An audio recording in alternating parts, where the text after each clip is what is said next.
3টি উপকরণ দিয়ে কিভাবে এই মজাদার ডেজার্টটি বানালাম, তো সেই রেসিপিটি আপনাদের সাথে শেয়ার করব। তো হ্যালো এভরিওয়ান, আসসালামু আলাইকুম। কেমন আছেন সবাই? আশা করি সবাই ভালো আছেন। তো মজাদার ডেজার্টটি বানানোর জন্য আমার প্রথমেই লাগবে হচ্ছে লিকুইড দুধ। এখানে আমি 300 গ্রামের মতো লিকুইড দুধ নিয়ে নিলাম। এটাকে ভালো করে জাল করে নেব। এরপর এখানে আমি চিনি অ্যাড করে দিলাম। তো এরপর হচ্ছে লাগবে আমার 2টি আম।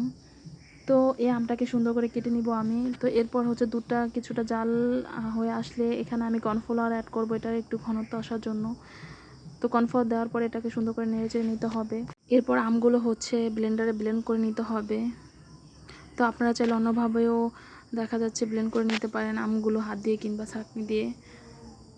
তো আমার আমগুলো ব্লেন্ড করা হয়ে গেছে।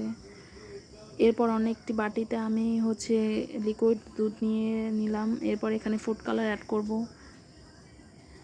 তো এই ফুড কালারটা আমি একটা ডেকোরেশন করব ডেজার্টের উপরে, বা আরেকটি লেয়ার হবে, সেজন্য এই প্রসেসে করা।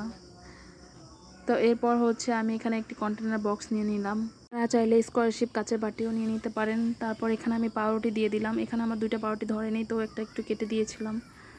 তো এরপর হচ্ছে দুধে সেই মিশ্রণটা দিয়ে দিলাম এক লেয়ারে। পরের লেয়ার হচ্ছে আমের মিশ্রণটাও দিয়ে দিব, সুন্দর করে পাউরুটির সাথে পুরোটা গায়ে গায়ে যেন লেগে যায়। তো আমটা দেওয়া হয়ে গেলে হচ্ছে এরপর আমি সেই ফুড কালারের দুধটাকে দিয়েও দিব এই পর্যায়ে। দেওয়ার পরে আবার আরেকটি লেয়ার করব পাউরুটির।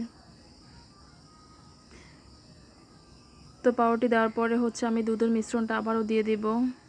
সম্পূর্ণ পাউরুটির উপরে যেন দুধের মিশ্রণটা লাগে সেইভাবে দিতে হবে, যাতে পাউরুটিটা ভিজে আর কি দুধের মিশ্রণের সাথে। এরপর আরেকটি লেয়ারে আমি আমটাও দিয়ে দিলাম। তো লাস্ট ফিনিশিং হচ্ছে আমি দিব সেই ফুড কালারটা। তো এই তো আমার ম্যাঙ্গো পাউরুটি আর ম্যাঙ্গো ডেজার্টটা রেডি। তো এ পর্যায়ে হচ্ছে আমি এটাকে নর্মাল ফ্রিজে রেখে দেব মিনিমাম 5 ঘন্টার জন্য। তো এই ডেজার্টটা সেট হতে মিনিমাম 5 ঘন্টা টাইমই লাগবে। তো এরপর আমি এটা ফ্রিজ থেকে বের করে দেখা যাচ্ছে একটা চাকুর সাহায্যে কেটে নিলাম সুন্দর করে।